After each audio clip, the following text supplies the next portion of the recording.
Sometimes it is really scary to try new tricks, but like that is why I'm doing it too. Like that gives you the extra boost. And sometimes, yeah, you get some beatdowns too. One of the hardest things was to see the slam from a couple of years back on Cooking with Gas and Heikki just getting nailed, like breaking both of his knees, and it was like full-on nausea to watch that. I got a call from Heikki and told us that he blew both his ACLs, which even the sound of that is like, I don't know, got shivers. It was a career ender right there. For 99% of people on the planet, you'd be struggling to walk. But yeah, he made it back. He's doing good. Definitely a bionicle man by some sorts.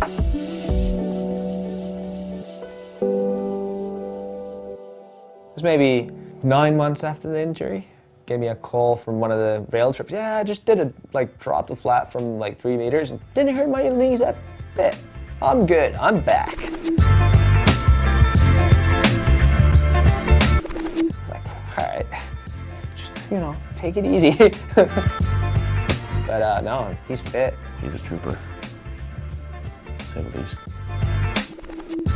Must have been all the smoking and all that. Yeah, that's probably good for ligaments, cigarettes and booze. They're brand new. 30 years more. Flippity flip. Heikki probably started snowboarding somewhere around early 90s. I started snowboarding because it was something new, and like skiing didn't like give me that. Like I wanted to do more like freestyle stuff, and there wasn't like freestyle skiing that much yet. Riding pipes, they were riding rails, they were riding kickers, whatever there was in front of them. It was basically all ice, so you'd get like a really good board control, and once you went out like to Central Europe and you might have a little bit slushy pipe, you'd be like, ooh, this is easy. You know, like if I can do that home in Dalma, like I can take double the speed on this one. And that's how I think like the contest success came into play, and that was pretty much the only way to get out from Finland was to kind of go around contest, and that's what Heikki did. Every fall I was in school the whole time, but then I feel like after New Year's I started to travel. Came to school like a month before it ended and tried to catch up with everything. When I started to make movies, that's for me when I came pro. I guess I was pro before that, but like after that, for me at least. I started filming video parts after the Olympics. I got a spot in MacDog Productions, which is I grew up watching all those videos, like Simple Pleasures, best movie ever still. And so I was so stoked to get, you know, to in the crew. That's the best feeling, like when you land a trick to your video part, because you're always trying, you know, the best tricks, and that gives you a really good feeling. I think when I was a kid, I wanted to like go to competitions way more, but I think I just needed to do all those competitions to get on that level, to get to the film crews and start to film video parts.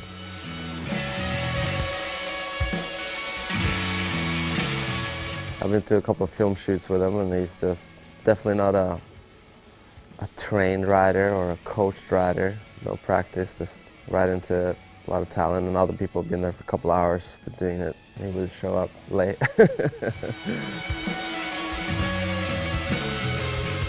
I always like riding with guys that are pretty relaxed and they don't take it too serious. And he can also ride anything he puts his mind into. Some guys just has to work a lot harder for it, and I don't think he's one of those guys.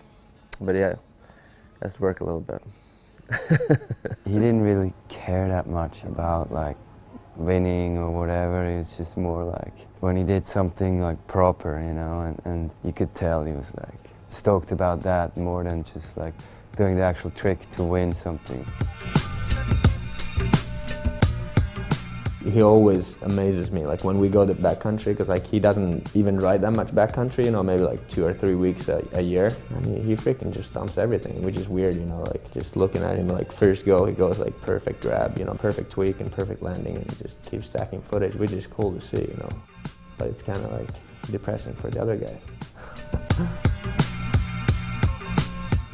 I've always really liked the way he like tweaks his tricks, you know, like he has these certain tricks like backside 5 still, you know, I don't think anyone in the world does it better, it just looks really good.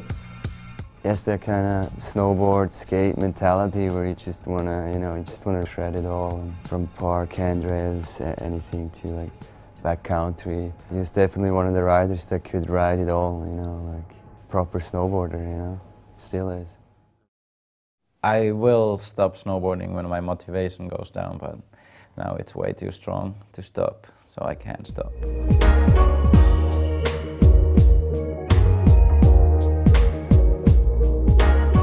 I think what kind of happened with all of us, we kind of got fed up of just like getting thrown into like a random group of riders you didn't want to film with, you know. So instead of just like being part of something, you don't feel like you belong into it, we just kind of created our own thing.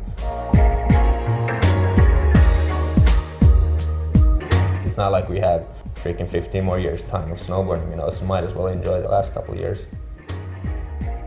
That's what it was, cooking with gas.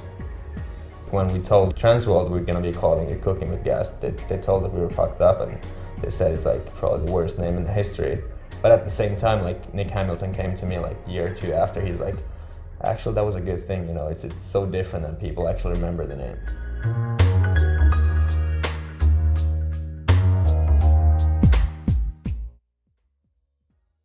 We're doing some crazy stuff, but we're not stupid, you know what I mean? Like, we know what we can do, and like, we make everything kind of safe. We're professionals, I think.